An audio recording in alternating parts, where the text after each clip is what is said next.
नमस्कार, news India में आपका बहुत बहुत स्वागत है। आपके साथ मैं दीपिका सिंह और मेरे साथ है मेरी सहयोगी पूजा। और इसी के साथ साथ लगातार न्यूज इंडिया आपको पल पल की अपडेट दे रहा है। जी हाँ, किस तरीके से रुझानों में कांग्रेस ಯಾವ ರೀತಿಯಾಗಿ ಅವರು ನಡ್ಕೊಳ್ಬೇಕು ಮತ್ತೇನು ಮಾಡಬೇಕು ಮುಂದೆ ಅದನ್ನ ಆಮೇಲೆ ಹೈಕಮಾಂಡ್ ಅವರು ಅಬ್ಸರ್ವರ್ ಕಳಿಸ್ತಾರೆ.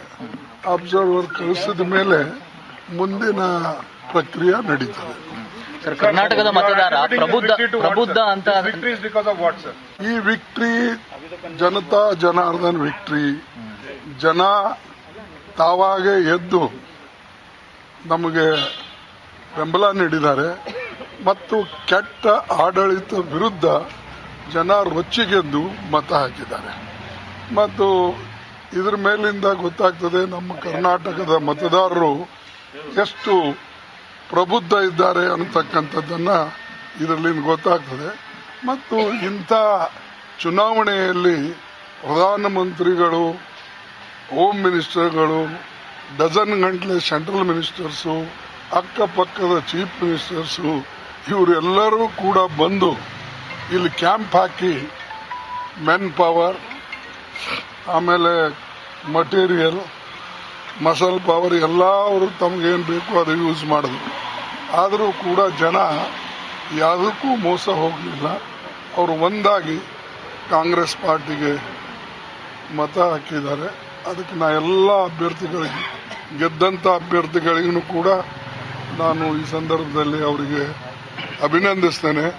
ಮತ್ತು ಯಾರು ಸೋತಿದ್ದಾರೆ, ಡೆಮಾಕ್ರಸಿಯಲ್ಲಿ ಸೋಲು ಗೆಲುವು ಇರ್ತದೆ, ಅವರಿಗೂ ಕೂಡ ನಾನು ಮುಂದೆ ಅವರ ಪ್ರಯತ್ನಗಳಿರಬೇಕು, ಒಳ್ಳೆ ಕೆಲಸ ಮಾಡಬೇಕು ಮತ್ತು ಜನರ ಸಮಸ್ಯೆಗೆ ಸ್ಪಂದನೆ ಮಾಡತಕ್ಕಂಥ ಕೆಲಸ ಮಾಡಿದ್ರೆ ಅವ್ರಿಗೆ ಗೆಲುವು ಆಗ್ತದೆ ಅಂತಕ್ಕಂಥದ್ದು. ನಿಮ್ಮ ಒಂದು ಕಾಲದಲ್ಲಿ ಒಂದು ಕಾಂಗ್ರೆಸ್ ಪಕ್ಷಕ್ಕೆ ಅಮೃತ ಗಳಿಗೆನ ಇಲ್ಲಿಂದ 2024 ಎಲೆಕ್ಷನ್ ಚೇಂಜಸ್ ಆಗುತ್ತಾ? 3 ರಾಜ್ಯದ ಎಲೆಕ್ಷನ್ ಬರ್ತಾ ಇದೆ, ಮಧ್ಯಪ್ರದೇಶ, ಛತ್ತೀಸ್ಗಢ, ರಾಜಸ್ಥಾನ. ಇಲ್ಲಿಂದ ಕಾಂಗ್ರೆಸ್ ಫ್ಲಿಪ್ ಆಗಿ ಚೇಂಜ್ ಆಗುತ್ತೆ, ಒಳ್ಳೇದಾಗುತ್ತೆ. ನೋಡಿ, ನಾನು ಅಮೃತಗಳಿಗೆ ಆಗಳಿಗೆ ಅಂತ ಹೇಳೋದಿಲ್ಲ. ಜನ ನಿಮಗೆ ಒಳ್ಳೆ ಕೆಲಸ ಮಾಡಿದ್ರೆ ಎಲ್ಲ ಬೆಂಬಲಿಸ್ತಾರೆ. ಮತ್ತು ಯಾವಾಗಲೂ do good thing and leave it. ಒಳ್ಳೆ ಕೆಲಸ ಮಾಡಿದ್ರೆ ಒಳ್ಳೆ ಫಲ ಸಿಗ್ತದೆ. ಹಾಗೆ ನನ್ನ ವೈಯಕ್ತಿಕ ವಿಚಾರ, ಯಾವಾಗಲೂ ನಾ ಕೆಲಸದ ಮೇಲೆ ನಂಬುತ್ತೇನೆ. ಒಂದೊಂದು ಸಾರಿ ತೊಂದರೆ ಆಗ್ತದೆ. ಈಗ ನಾನೇ 12 ಚುನಾವಣೆಯಲ್ಲಿ ನಿಂತೆ, ಎಲ್ಲನೂ ಗೆದ್ಕೋತ ಬಂದೆ. ಒಂದು ಚುನಾವಣೆ ಏನೋ ವ್ಯತ್ಯಾಸ ಆಯ್ತು. ಆದ್ರೆ ನಂದೇನದ, तो इस बीच बड़ी खबर अहम जानकारी आपको दे रहे हैं। रुझानों में कांग्रेस को स्पष्ट बहुमत मिलता हुआ नजर आ रहा है और इस जीत से गदगद नजर आए हैं मल्लिकार्जुन खड़गे। बड़ी खबर अहम जानकारी आपको दे रहे हैं। जेडीएस 22 सीटों पर सिमटती हुई लगातार हम आपसे कह रहे हैं कि जेडीएस अगर 24 के ऊपर गई तो कांग्रेस के लिए खतरा होगा। 22 सीटों पर सिमटती हुई जेडीएस नजर आ रही है। कांग्रेस 130 सीटों पर परचम के साथ आगे बढ़ रही है और इस लश्कर का नेतृत्व कर रहे हैं। मौजूदा हालातों को अगर देखा जाए कर्नाटक के अंदर डीके कुमारस्वामी और दूसरी तरफ मल्लिकार्जुन खड़गे, जिन्होंने साफ तौर पर almost it comes close. It may cross 130 also.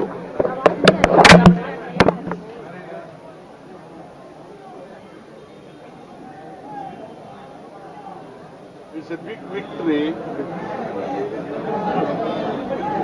to Congress party. The people of Karnataka wanted a change.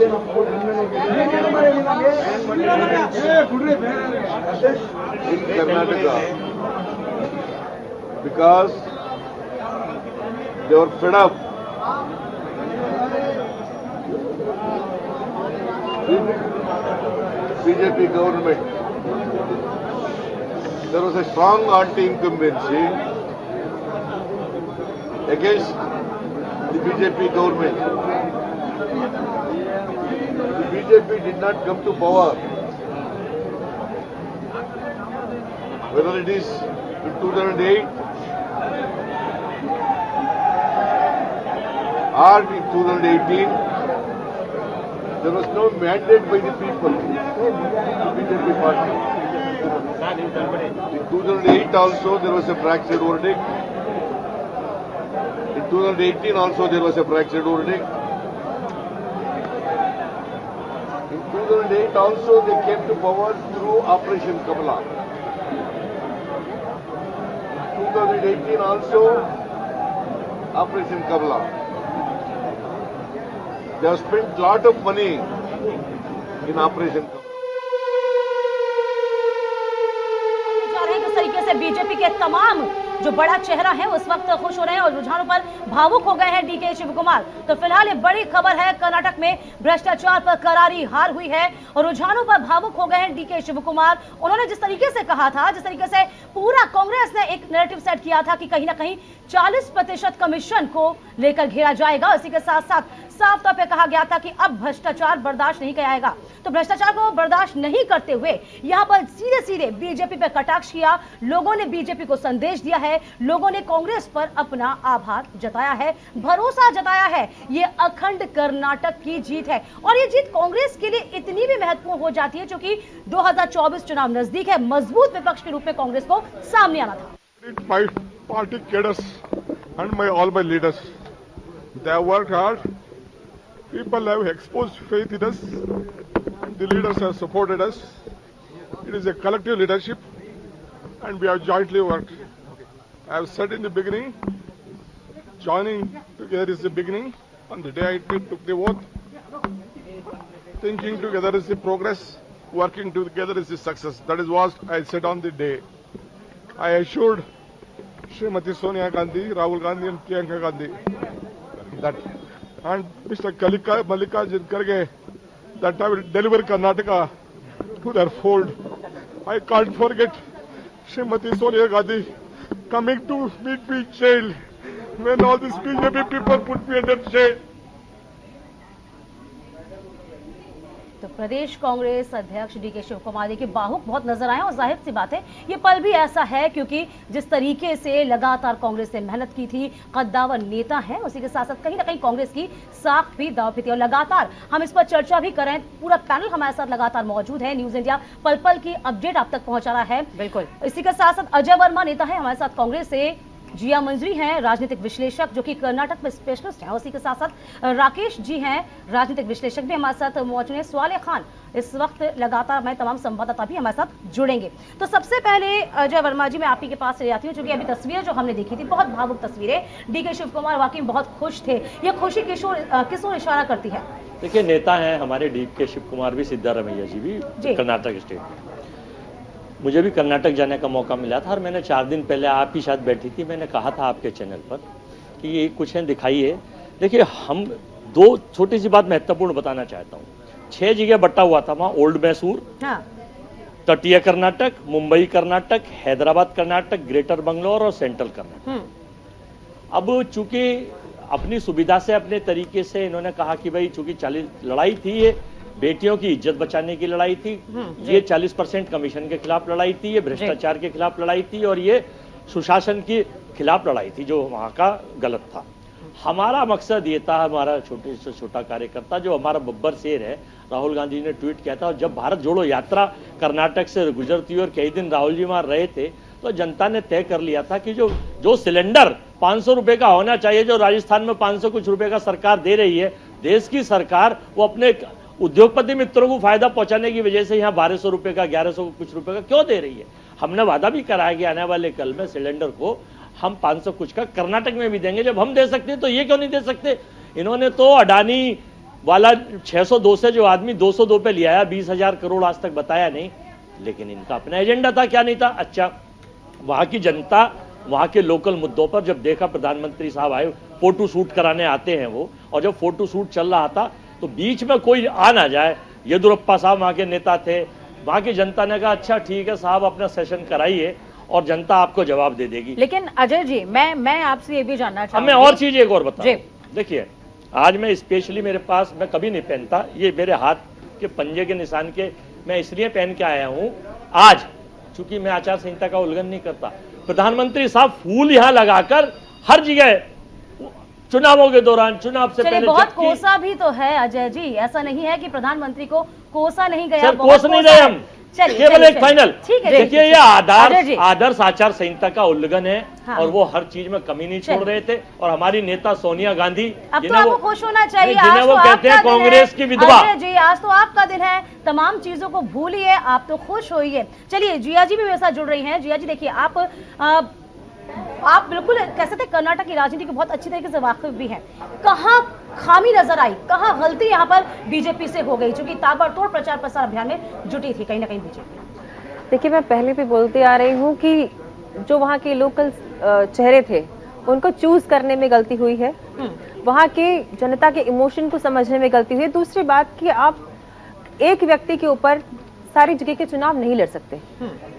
आप सिर्फ मोदी करिश्मा दिखा करके हर जगह आप, अगर आपकी लोकलाइज जो बॉडी है उसके लोग काम नहीं करते हैं, अगर आपके लोकलाइज मिनिस्टर्स काम नहीं करते हैं, अगर स्कीम्स को, वेलफेयर स्कीम्स को अच्छे से लॉन्च नहीं करते हैं, अच्छे से जनता तक नहीं पहुंचाते, तो जनता में रोष होता है और वो इसी प्रकार से दिखता है।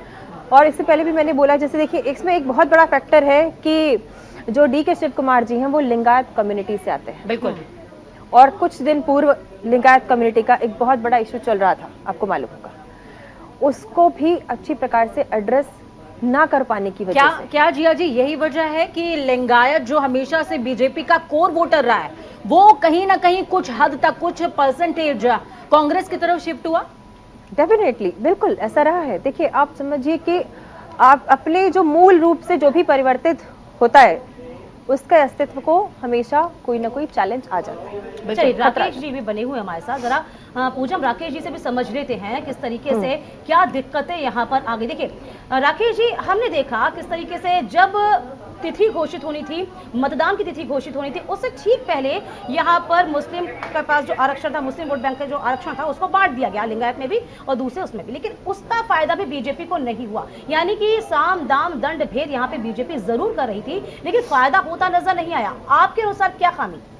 देखिए, कोई भी चुनाव होता है उसमें एक मुद्दे नहीं होते, कई मुद्दे होते हैं, छोटे छोटे मुद्दे। एक बड़ा मुद्दा हो सकता है कि कोई रहा हो, लेकिन ये जो हार हुई है बीजेपी कर्नाटक में, इसमें दो राय नहीं है कि आप बड़े चेहरे के नाम पर आखिरी में चुनाव में उसके चेहरे के नाम पर आप चुनाव नहीं जीत सकते। आपको काम करना पड़ेगा। आपके खिलाफ, मुंबई सरकार के खिलाफ ये जो जनादेश है, ये दर्शाता है कि मुंबई सरकार के खिलाफ जबरदस्त नाराजगी थी। हाँ। लेकिन जहां तक अजय जी की बात है कि वो कह रहे हैं महंगाई, सिलेंडर, ये तो उत्तर प्रदेश में भी है। उत्तर प्रदेश में इसका असर क्यों नहीं हो रहा है? वो आप भुना नहीं पा रहे हैं, वो भुना नहीं पा रही है शायद कांग्रेस। वही कह रहा हूँ कि जो लीडरशिप है। चलिए देखिए, हम लगातार कर्नाटक में नजर बनाए हुए हैं, आप वापस जोड़ेंगे आपको, हमारे साथ आप बने हुए हैं। इस बीच हम नगर निकाय का हाल भी जान लेते हैं। स्वाले हसन हमारे संवाददाता मुरादाबाद से बन रहे हैं, वासे खान है रामपुर से। स्वाले हसन, मुरादाबाद की स्थिति क्या है? क्योंकि स्थितियां जो है बहुत खराब इस वक्त समाजवादी पार्टी बसपा दोनों के लिए हैं। फिलहाल बताइए कौन से राउंड की वोटिंग चल रही है इस वक्त, कौन से राउंड का मतगणना हो रही है इस वक्त? ये मतगणना चल रही है, जहां बीजेपी के विनोद अग्रवाल 36,895 वोटों से आगे चल रहे हैं। देखा जा रहा है कि इस बार अब तक के विनोद अग्रवाल तीसरी बार से हैट्रिक लगा सकते हैं। जी रामपुर का रुख करेंगे। रामपुर से वासे खान हमारे साथ में जुड़े हुए हैं। वासे, मैं आपसे समझना चाहूंगी, देखिए रामपुर, आजम खान ने किस तरीके से आंसू बहाई, कैंपेनिंग किया, वो साफ तौर पर नजर आया। और अनुराधा चौहान को यहां से टिकट दिया गया था, या यूं कहें कि वोटर्स को कंफ्यूज करने की कोशिश थी, लेकिन वो कोशिश रंग लाती नजर आ नहीं रही है। देखिए, मेरी आवाज आपको मिल रही है? बिल्कुल आपकी आवाज आ रही है। देखिए, मैं आपको बता दूं, अनुराधा चौहान पर जो आजम खान ने जो बाजी खेली थी वो फेल हो गई है। बीजेपी का सहयोगी दल, अपना दल एस शफीक अहमद अंसारी वहां के उम्मीदवार थे, जिन्होंने वहां पर विजय हासिल की है। 9,734 वोटों से विजय हासिल की है और आजम खान के गढ़ में अपना दल एस का परचम लहराया है। जी, तो क्या यहां से ये मान लिया जाए कि आजम खान की सियासत पर बट्टा लगता नजर आ रहा है? वासे, यही बात है जो शफीक अहमद अंसारी ने अभी कहा है कि वो अब मस्जिद के मुल्ला बन जाए और अब मौलाना क्यों करें। लेकिन जिस तरीके से वैसे देखिए, रामपुर के अंदर जब वोटिंग चल रही थी तो निर्वाचन सूची में एक बहुत बड़े पैमाने पर गड़बड़ी की बात भी सामने आ रही थी। कि जो लोग वहां पर पहुंच रहे हैं वो आइडेंटिटी कार्ड दिखा रहे हैं, निर्वाचन सूची में उनका नाम नहीं है, जो बीएलओ अधिकारी है उसके पास किसी और तरह की सूची मौजूद है। क्या इसको लेकर के अब सपा का प्रतिनिधिमंडल निर्वाचन आयोग के पास नहीं पहुंचेगा, या जो उनके नेता हैं, स्थानीय नेता, वो किसी तरह के आरोप लगाते नजर नहीं आ रहे? देखिए, मैं आपको चुनाव वाले दिन की बात बता दूं, लगातार जो अनुराधा चौहान जो थी समाजवादी की उम्मीदवार, वो लगातार रोडों पर निकली और उन्होंने लोगों से उम्मीद भी की कि घरों से निकलो और वोट डालो। और वहीं दूसरा तेरा एक देखने को ये मिला, जो पुलिस ऑब्जर्वर थे वो लोगों को बुलाकर वोट डाल रहे थे। चलिए, आपको रोकना चाहूंगी सवाले हसन, इस बीच बड़ी खबर आपको बता दें कि निकाय चुनाव में जीत के बाद बीजेपी बेहद गदगद है। केशव प्रसाद मौर्य ने बकायदा ट्वीट किया है, इसके लिए खुशी जाहिर की है। हालांकि हो भी ऐसा क्यों नहीं, क्योंकि लगातार आपको बता दें ट्रिपल इंजन की सरकार बनाने के लिए जनता का आभार यहां पर डिप्टी सीएम ने जताया है। उसी के साथ साथ कहीं ना कहीं आपको बता दें केशव प्रसाद मौर्य ने ट्वीट किया है और लगातार अपनी जीत को कायम रखा गया है, चूंकि लगातार प्रचार प्रसार अभियान में इस वक्त योगी आदित्यनाथ खुद जुटे हुए थे। लेकिन इस बीच हम बात कर लें सपा प्रमुख अखिलेश यादव की, तो हालांकि प्रचार प्रसार जरूर किया गया, लेकिन क्या सिर्फ बयानों से राजनीति होती है? आप सड़कों पर उतरना पड़ता है, जनता के बीच जाना पड़ता है। चलिए वापस कर्नाटक का रुख कर लेते हैं हम। और राकेश जी, देखिए आपके पास वापस आना चाहेंगे हम। और राकेश जी, जरा ये बताइए, जिस तरीके से हम देख पाए हैं कि पूरे कर्नाटक को कहीं ना कहीं हमने कह सकते हैं क्षेत्रवाद दृष्टि से बांट रखा है, सबका अपना अपना वर्चस्व रहा है, राजनीति रही है। तटीय क्षेत्र में तो बहुत बीजेपी का वर्चस्व रहा था, क्या ऐसा दिखाई दे रहा है? तटीय से भी यहाँ से गई है क्या बीजेपी? देखिए, जब सरकार किसी मुंबई सरकार खिलाफ नाराजगी जो दिख रही है, जब नाराजगी होती है किसी सरकार के, तो उसके नीतियों पर, उसके नीतियों के क्रियान्वयन पर, जो सुविधाएं हैं, जो महंगाई है, छोटे छोटे मुद्दे मिलकर बहुत बड़े मुद्दे बनते हैं। और उन मुद्दों को भुनाने के लिए वैसी लीडरशिप होनी चाहिए। राष्ट्रीय अध्यक्ष कांग्रेस के वहीं से आते हैं, कर्नाटक से आते हैं। डीके शिव कुमार जैसा मजबूत जो नेता है वो वहीं से आते हैं। सिद्धारमैया वहीं से आते हैं। और खास बात कि कांग्रेस ने इस बार बीजेपी से सीखा है।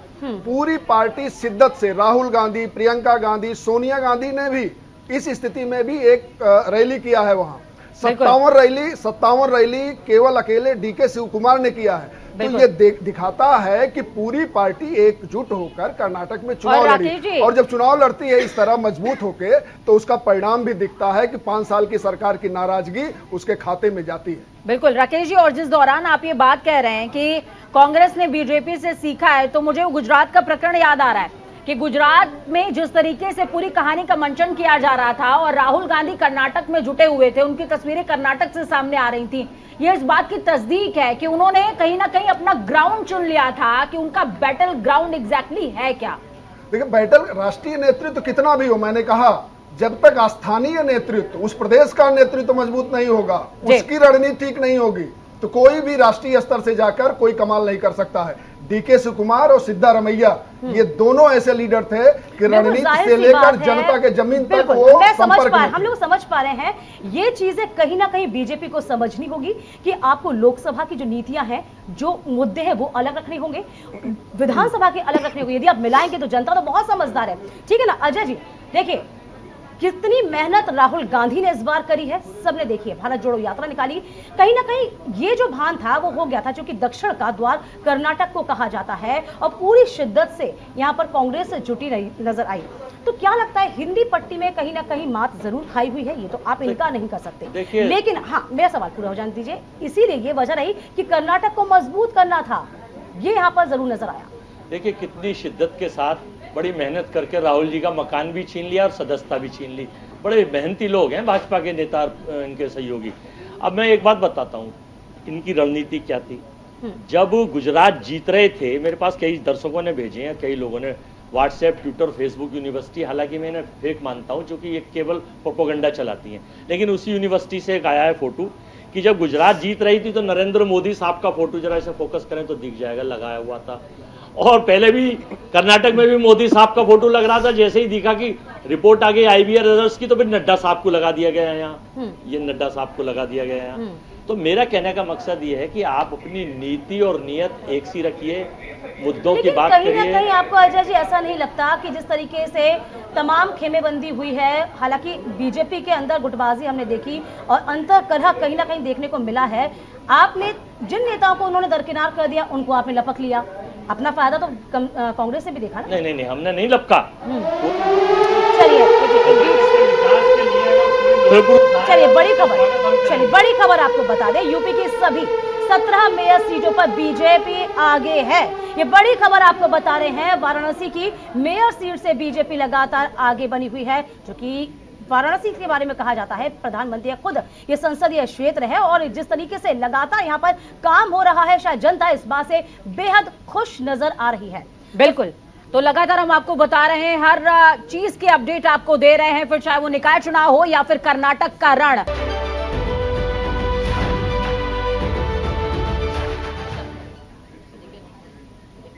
तो निकाय का रण और साथ में आप कर्नाटका का रण भी हमारे साथ देख रहे हैं। जनादेश 2023 में दोनों ही जगह जो मुकाबला है वो बेहद दिलचस्प नजर आ रहा है और इसको हम क्लियर मैंडेट भी कह सकते हैं। देखिए 17 जो मेयर की सीटें हैं वो सीधे धीरे धीरे बीजेपी की तरफ आगे बढ़ती हुई है, यूं कहें कि क्लियर नजर आ रही है। और दूसरी तरफ कर्नाटक के रण ने क्लियर किया है कि किस तरीके से वो कांग्रेस के पक्ष में मैंडेट देते नजर आ रहे हैं। दीपिका, और बिल्कुल पूरा का पूरा, इस बीच एक बड़ी खबर आपकी टीवी स्क्रीन पर आ रही है। बड़ी खबर इस वक्त आपको बता दें, यूपी की सभी 17 मेयर सीटों पर बीजेपी आगे है।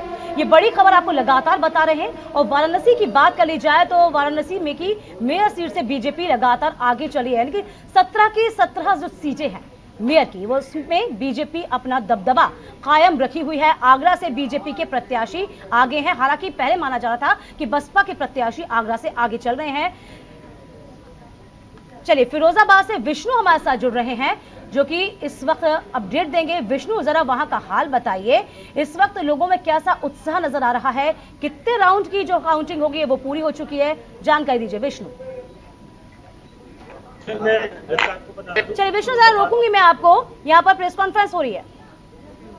वातावरण क्रिएट किया कि जितने काम किए, हम तो केवल काम की राजनीति करते हैं, ना हम धर्म की राजनीति करते, ना हम जात की राजनीति, केवल काम, हमारे कामों के बेसिस पे हम वोट मांगते हैं लोगों से।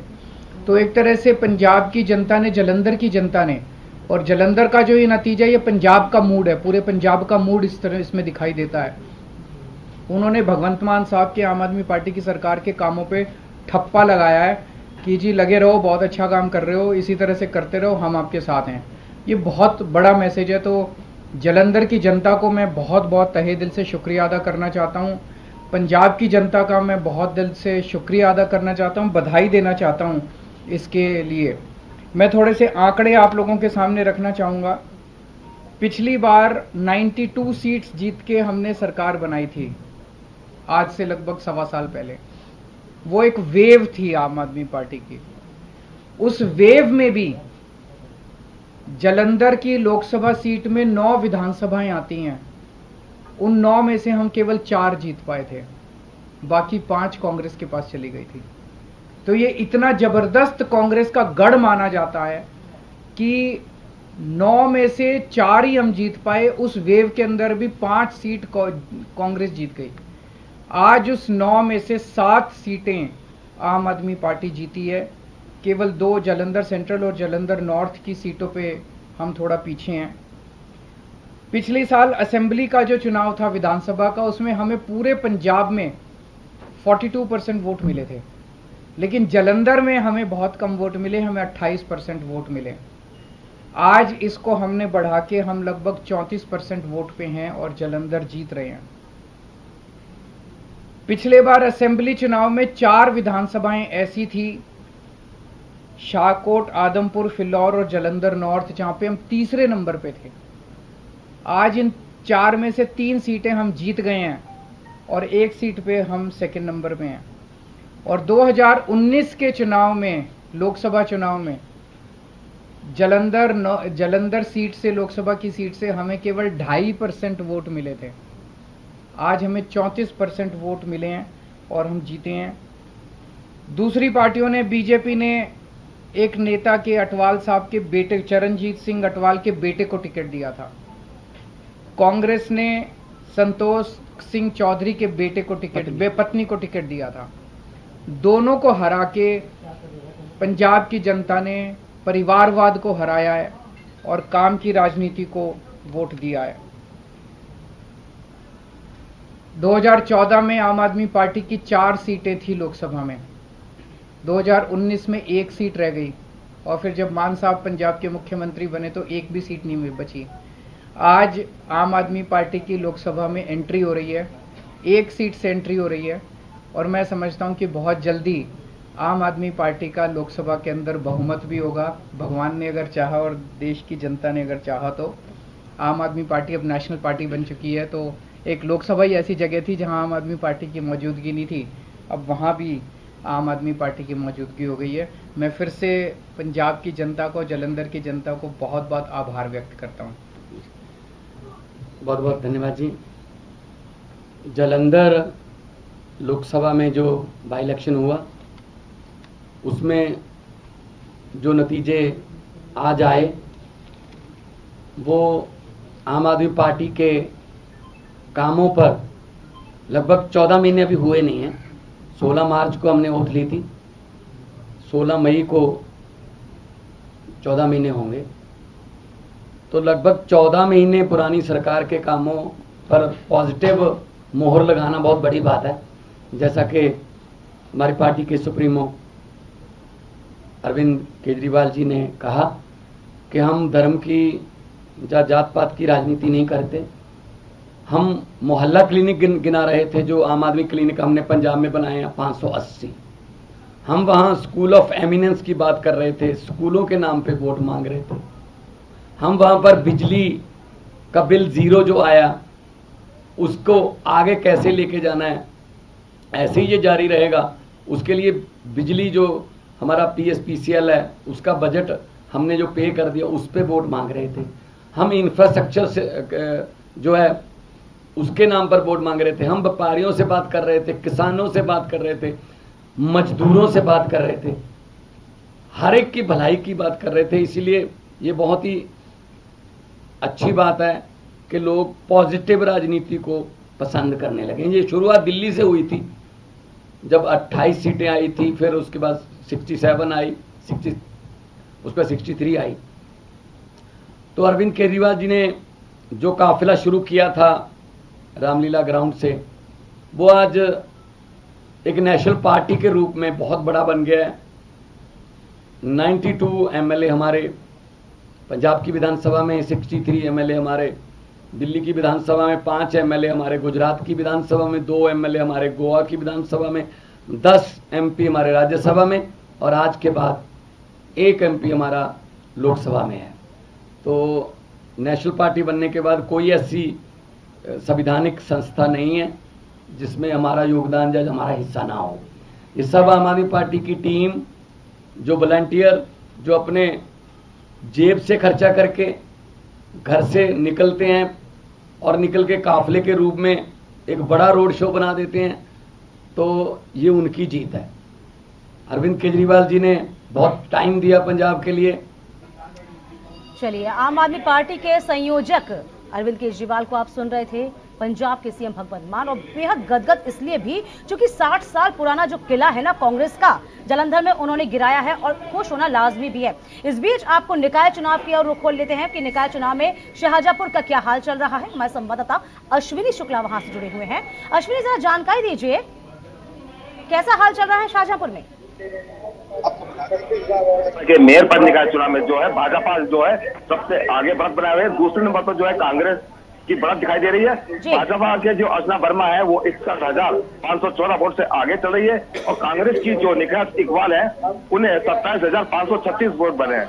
वही सपा की माला राठौर जो है 14,008 वोट मिले हैं, और वही बसपा की प्रवक्ता अंशुम गुप्ता 3,530 वोट, और आप पार्टी को जो मिले हैं वो 2100 वोट मिले हैं। जिसका देखते देखा जाए तो शाहजहांपुर निकाय जो है भाजपा आगे चल रही है। तो वही तीनों नगर पालिकाओं में भी भाजपा बढ़त बनाए हुए हैं। और साथ ही अब हम बात करें तो इन नगर पंचायतों में की बात करी जाए, 8 नगर पंचायत की बात करें तो उनमें भी भाजपा जहाँ पे है बढ़त दिखाई दे रही है। जी बिल्कुल, कुल मिलाकर देखा जाए अमूमन यही जो स्थितियां है ना पूरे उत्तर प्रदेश में नजर आ रही है। इसी के साथ साथ वापस हम रुख करते हैं कर्नाटक की ओर और तमाम हमारे साथ पूरा पैनल मौजूद है, लगातार चर्चा करें, विचार विमर्श कर रहे हैं। राकेश जी, क्या लगता है जिस तरीके से जो इस वक्त रिजल्ट आ रहा है, जो इस वक्त रुझान दिख रहा है, जो कि अब बहुत जल्दी परिणामों में तब्दील हो जाएंगे, यहाँ क्या लगता है आपको, बीजेपी क्या सत्ता विरोधी लहर की काट नहीं ढूंढ पाई, क्या माने? देखिए समस्या क्या है ना, सभी राजनीतिक दल जब स्थानीय स्तर पर चुनाव होता है, प्रदेश में होता है, पंचायतों के चुनाव होते हैं, जो पार्टी लड़ती है, लेकिन समस्या ये है कि जब आप जीतते हैं और डीके शिव कुमार और सिद्धारमैया को श्रेय नहीं देते हैं, राहुल गांधी और प्रियंका को देते हैं, तो आपको ये भी श्रेय देना होगा कि उत्तर प्रदेश में जब मैं लड़की हूं, लड़ सकती हूं कि नेतृत्व के साथ प्रियंका गांधी मैदान में उतरती हैं तो वहां की हार प्रियंका गांधी की हार है। ये बात समझने की जरूरत सभी दलों को है कि आप राष्ट्रीय नेतृत्व के अकेले दम पर कुछ भी नहीं कर सकते। आपका चुनाव होना चाहिए, आप स्थानीय स्तर पर, प्रदेश स्तर पे आपका नेतृत्व कैसा है, आपके कैंडिडेट कैसे हैं, आपके संगठन के लोग कैसे हैं, उसी के आधार पर आपकी जीत हार तय होती है। और मुद्दों को कोई लेकर जाता है जनता के बीच में तो वही संगठन के लोग, कार्यकर्ता लेके जाते हैं, स्थानीय स्तर के जो नेता हैं आपके वो लेके जाते हैं। वो अगर चुनाव ठीक हो गया तो वो ठीक है, उसको श्रेय भी देना चाहिए। अगर उसको श्रेय नहीं देंगे तो ये चक्र चलता रहेगा, कभी आप आएंगे कभी आप आएंगे। उनके नाराजगी, मुंबई से नाराज हैं तो सिद्धारमैया आ गए, सिद्धारमैया से नाराज हैं तो मुंबई आ गए। तो जो कार्यकर्ता है, जो स्थानीय नेतृत्व है, उसको श्रेय देने की परंपरा शुरू करनी पड़ेगी सब। बिल्कुल, श्रेय देने की परंपरा शुरू करनी पड़ेगी। और कांग्रेस पर कई सारे सवाल दागे हैं यहाँ पर राकेश जी ने। तो अजय जी हमारे साथ में बैठे हुए हैं। अजय जी, मैं आपसे समझना चाहूंगी, भ्रष्टाचार को एजेंडा तो बना दिया, लेकिन बीजेपी कह रही है वो तो 40% को लेकर एजेंडा बनाया था, लेकिन आप तो 85% में लिप्त है, इसको कैसे काटेंगे? प्रोपोगंडिस्टों का कुछ कोई है इरादा, जो गुब्बाल भी यही काम करता था, एक झूठ को 100 बार बोलो, झूठ बोलते हैं लोग, झूठ बोलो। देखिए, प्रधानमंत्री जी को जिम्मेदारी लेनी चाहिए, जो वो स्टार प्रचारक थे, टॉप में थे वहाँ, और उनकी जगह नड्डा का फोटो लगा के नड्डा को बलिदान करा रहे हैं। जेपी नड्डा अध्यक्ष है भाई संगठन के, क्योंकि वहाँ वन मैन शो है, पार्टी बड़ी है उनके यहाँ, व्यक्ति पार्टी छोटी है, व्यक्ति बड़ा है। हमारे यहाँ नड्डा की फोटो लगा रहे हैं, आप तो राहुल गांधी का पोस्ट कर रहे हैं। नहीं, हमने तो सीधा खड़गे जी का लगा रखा है जी, और राहुल जी हमारे नेता हैं। खड़गे जी का लगाना लाजमी भी था ना? नहीं, अध्यक्ष है हमारे, लाजिम क्या है, तो लगना ही था वहाँ। आप ये कह ही नहीं सकते। देखिए, नहीं, हमने तो कांग्रेस के हर उस बब्बर शेर कार्यकर्ता का, सिद्धारमैया का, डीके शिव कुमार का, प्रियंका जी का, सोनिया जी का, राहुल जी का, और सब लोगों का फोटो लगा के हम चले थे। और सबसे बड़ा फोटो तो वहाँ के देवतुल्य वोटर का था। मैं एक चीज बतानी भूल गया था। जी जी, बोलिए। मैं जो आपसे चर्चा कर रहा था, हाथ के इसका वो नहीं लगाया था जी। इसी हाथ के द्वारा जब हनुमान जी का गदा उठ के पड़ा है ना इन लोगों पर, तो अपने इनके इलाज होगा। और कर्नाटक एक्सप्रेस अब छत्तीसगढ़, मध्य प्रदेश, राजस्थान होते हुए तेलंगाना पहुंच रही है। जिया जी बैठी हुई है, जिया जी से पूछ लेते हैं। जिया जी, क्या लग रहा है आपको, जितने राज्य अब गिना रहे हैं, छत्तीसगढ़ भी गिना दिया, मध्य प्रदेश भी गिना दिया, राजस्थान भी गिना दिया, राजस्थान में जो हलचल दिख रही है, क्या आपको लग पा रहा है कि जीत जाएगी? बताइए। देखिए, राजस्थान के जो वोटर्स हैं वो बहुत ही कॉमर्शियलाइज वोटर है। यू हैव टू अंडरस्टैंड, वहाँ मारवाड़ी कम्युनिटी रहती है और वो बहुत आकलन के हिसाब से वोट देती है। वो कभी भी किसी को ओवर कॉन्फिडेंट नहीं होने देती। वो कभी भी कुछ ऐसा है, वो प्रेडिक्टेबल नहीं है, उसको मालूम है कि उसके लिए क्या फायदेमंद, और वो उसी पैटर्न से वोट देते आ रहे हैं। तो राजस्थान के लिए मैं कहना चाहूंगी कि देखते हैं कि रिपीट होती है कि नहीं होती, आशंका बहुत कम है। दूसरी बात आते हैं कि मध्य प्रदेश पे, तो मध्य प्रदेश में भी जमीनी तौर पे कितना काम हुआ है, कितना काम नहीं हुआ है। जिया जी, जरा विष्णु का रुख कर लेते हैं, लगातार हमारे साथ बने हुए हैं, नगर निकाय अपडेट दे रहे हैं इस वक्त फिरोजाबाद से। विष्णु, जरा बताइए फिरोजाबाद का हाल, वहाँ स्थितियां कैसी नजर आ पा रही हैं आपको? देखिए, मैं बता दूं, जिस तरीके से यहाँ मतदान चल रहा, वो मतगणना चल रही है, तो वही 17वां राउंड हो गया, 18 राउंड का रुझान आ गया है। तो सबसे बड़ी बात यह है कि यहाँ जो बीजेपी की प्रत्याशी कामनी राठौर की, वो लगभग 18,644 वोटों के बढ़त बनाए हुए हैं।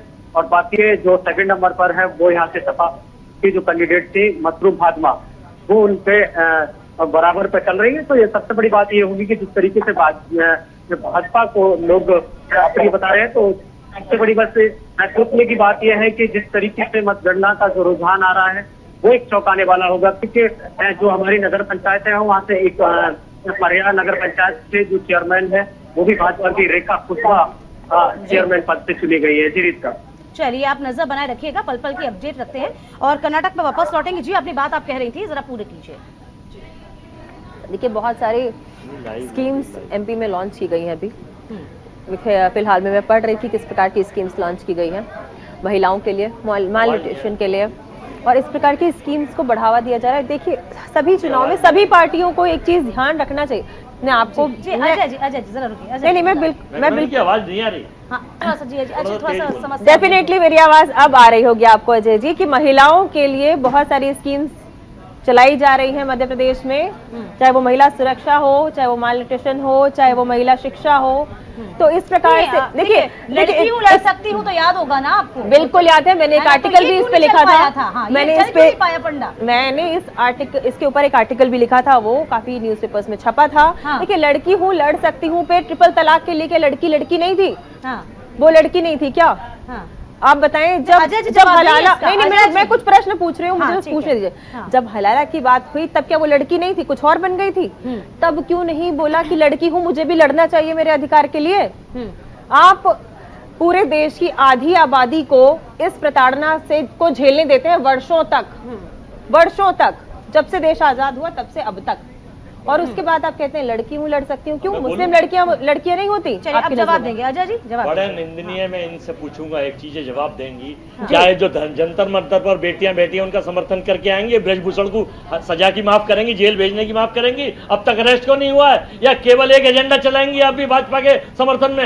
उन बेटियों के लिए मैं आपसे बहुत लॉजिकल पूछ रही हूँ, मैं स्वयं महिला हूँ, मैं स्वयं महिला हूँ और महिला की जब महिलाओं की बात ही नहीं कर रही, आप महिला की बात नहीं कर रही, केवल एजेंडा चला रही है भाजपा का। अजय जी आराम से देखिए, अजय जी आपको ये समझना पड़ेगा कि वो पॉलिटिकल एक्सपर्ट हैं, वो बीजेपी की प्रवक्ता नहीं। एक तरफा बात कर रही है। बिल्कुल सही बात कर रही हूँ, आप मुझे बताइए ना क्या ट्रिपल तलाक बंद किया था? राजस्थान में आपने 550 रुपए का सिलेंडर नहीं बताया महिलाओं के घर का किचन, राजस्थान में आपने महिलाओं के लिए बताया, राजस्थान में आपने ये नहीं बताया, लेकिन केवल राजस्थान में अभी आप ही के न्यूज चैनल पे भी आया था, बहुत सारे न्यूज चैनल्स पे आया था, एक सैनिक की वाइफ उनके सीएम के हाउस पहुंची थी और उसको किस प्रकार से मार के भगाया गया है। आपने देखा था कितना की बात करेंगे, मैं खुद सैनिक परिवार से हूं और सकारात्मक ऊर्जा नहीं, बिल्कुल आपको शर्म आनी चाहिए, आपको शर्म आनी चाहिए कि आपको एजेंडा लगा के सीढ़ी दे देती है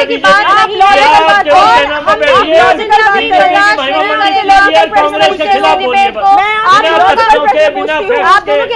पर प्रोपेगेंडा कराइए, केवल प्रोपेगेंडा, महिलाओं के लिए नहीं बोलेंगे। बताइए आप गई ब्रजभूषण को गिरफ्तारी की मांग करिए यहाँ आसाराम बापू की सोच को आप आगे बढ़ा रही हैं। भारत की 70 करोड़ महिलाएं माफी मांग। चलिए शांत होइए, दोनों शांत हो जाइए, दोनों शांत हो जाइए। चलिए राकेश जी आपको क्या लगता है? चलिए आप ही बताइए। आपने जेल में भेजा, कोर्ट में भेजा, उनके कर्मों को देखकर ठीक है बेटियों से बलात्कार करते हैं। अजय जी देखिए तस्वीरें भी लगातार सामने आती जा रही हैं, ठीक है, और ये तस्वीरें भी लगातार हम दिखाते जा रहे हैं। कांग्रेस के तमाम जो दिग्गज नेता हैं वो किस तरीके से खुश हैं, ढोल नगाड़े बजाए जा रहे हैं, मिठाइयां आपस में खिलाई जा रही हैं। बिल्कुल, और सबसे ज्यादा दिलचस्प दीपिका क्या है कि कांग्रेसी कार्यकर्ताओं के बीच में ये गदा नजर आ रही है, और जो कि ये तो मानना पड़ेगा ना आपको अजय जी कि धीरे धीरे करके बीजेपी आपको हिंदुत्व के एजेंडे पर लेकर के आई गई है। अब राम और बजरंग बली का सहारा तो बनवाना है ना आपको। ये देश हिंदू मुस्लिम सिख ईसाई बौद्ध पारसी सबका देश है। अगर यहाँ कोई धर्म, एक प्रश्न है इस पे मेरा, भारत के संविधान के खिलाफ चलेगा और अपना एजेंडा चलाएगा तो एक बात सुन लीजिए, हिटलर का भी यही हश्र हुआ था, नाजी सेना का उसने एजेंडा चलाया था, और 45 में क्या हश्र हुआ था? जितने भी तानाशाह हुए हैं इस हिंदुस्तान, नीरो को ले लीजिए, रोम के शासक को, अपनी बात से बैकफुट पे आने की जरूरत है। स्टालिन को ले लीजिए, रूस के शासक को, नेपोलियन बोनापार्ट को ले लीजिए, फ्रांस के शासक को, बेनिट मुसोलिनी को ले लीजिए, इटली के शासक को। मैं कितने नाम गिनाऊं आपको? आप कहाँ विदेश का चक्कर काटने चले जाते हैं? जरूरी सीखना है, वापस आइए ना, हिंदुस्तान में वापस आइए ना। हम हिंदुस्तान में ही हैं और ये कर्नाटक हिंदुस्तान में ही है। वहाँ के देवतुल्य वोटरों के सहयोग से, और सुनिए वहाँ तो मुस्लिम की परसेंटेज ही थोड़ा सा है, वहाँ सबने सबने हमें जिताया है और अजय जी। प्रोपोगंडिस्टों को हराया हाँ, है। अजय और जी, हनुमान जी का देखिए। गदा जो पड़ा है ना इनके, मंदिर अभी तो बनाने की टांगों बात पर कही पड़ा आपने, है। जब आप अगर ये बैठक नहीं करेंगे, सुधरे तो चलिए 2024 में वापस, माथे पर वापस, पड़ेगा चर्चा को और आगे सरकार बढ़ाएंगे। धाराशायी हो जाएगी। चर्चा को आगे बढ़ाएंगे। चलिए चलिए राकेश जी, मेरा एक प्रश्न है दीपिका। एक मिनट, राकेश जी को लिया हूँ जरा जी, राकेश जी को लिया, बहुत समय हो अजय जी गया। ने अभी हाँ। कहा कि नहीं, मैं सारे लोगों का है, हिंदू मुस्लिम सिख ईसाई। आपने अपने घोषणा पत्र देखिए, मुद्दा बीजेपी लेके नहीं आई है। हाँ, आप ये जब सवाल PFI था मेरा, अब जब बिल्कुल। आप अपने घोषणा पत्र अरे सर, आतंकवादी संगठनों में इतना धैर्य क्यों नहीं है बात आप, सुनिए। या कांग्रेस के अंदर ही नहीं है? हाँ। मैं कह रहा हूं कि घोषणा पत्र आप लेके आए, PFI से आपने तुलना कर दी बजरंग दल की। बजरंग दल पर कांग्रेस ऑलरेडी पहले बैन लगा चुकी है और अदालत में साबित नहीं कर चुकी है, एक भी सबूत नहीं दिया और अदालत ने कहा कि ये बैन गलत है। उसके बाद भी आप गलती करते हैं और उसके बाद कोई सवाल उठाता है, कहते हैं कि वो बजरंगबली का नाम ले। उसके बाद जब बीजेपी बजरंगबली का नाम लेती है, तब आपके DK शिव कुमार क्या कह रहे थे कि हर घर घर जिले जिले में बजरंगबली जी का मैं यही मंदिर समझ में बनवाऊंगा। नहीं आ पा रहा है कि उसको कहाँ? कवर क्यों किया आप जा रहा घोषणा पत्र आप था? बनाएंगे, आपने कह दिया तो सो कह बताएंगे दिया। बीजेपी उठा हाँ, रही है। उसे कवर क्यों कर रहे थे? आप कवर ना करते ना, क्योंकि आपको लग रहा था कैश ना हो जाए। मतलब आप नहीं, आप हमें मंदिर करने की पूजा से भी रुकवाएंगी क्या? देश के प्रधानमंत्री क्या हम हिंदू नहीं है क्या? अजय ये जी, बताइए, हम व्हाट मीन्स कौन ऑफ दिस? देखिए, चलिए, तो ये आंकड़ा मतलब बताइए। पूजा भी रुकवाएंगे। तमाम दर्शकों को ये आंकड़ा बता दें, 64 पर बीजेपी सिमटती हुई 40 134 जिसका दावा अजय जी कर रहे हैं कि ये आंकड़ा 40 को छुएगा। 134 पर कांग्रेस क्लियर मैंडेट के साथ आती नजर आ रही है। तो वहीं आपको बता रहे हैं कि जेडीएस का क्या हाल है, 22 सीटों पर सिमटती नजर आ रही है, अदर्स 4 पर जो है शिफ्ट होते हुए नजर आ रहे हैं। दीपिका, आंकड़ा बेहद दिलचस्प इस दौरान हो गया है और जिस तरीके से वोट प्रतिशत घटा है बीजेपी का उनके कोर वोटर्स के बीच में, सवाल यही है। हमें 46.9% वोट यहाँ मिला है, बीजेपी को। चलिए अब निकाय चुनाव का थोड़ा रुख कर लेते हैं। अजय जी, निकाय चुनाव भी दिखा दें। सुंदर सिंह हमारे साथ बन रहे हैं झांसी से। सुंदर सर, झांसी का हाल बताइए।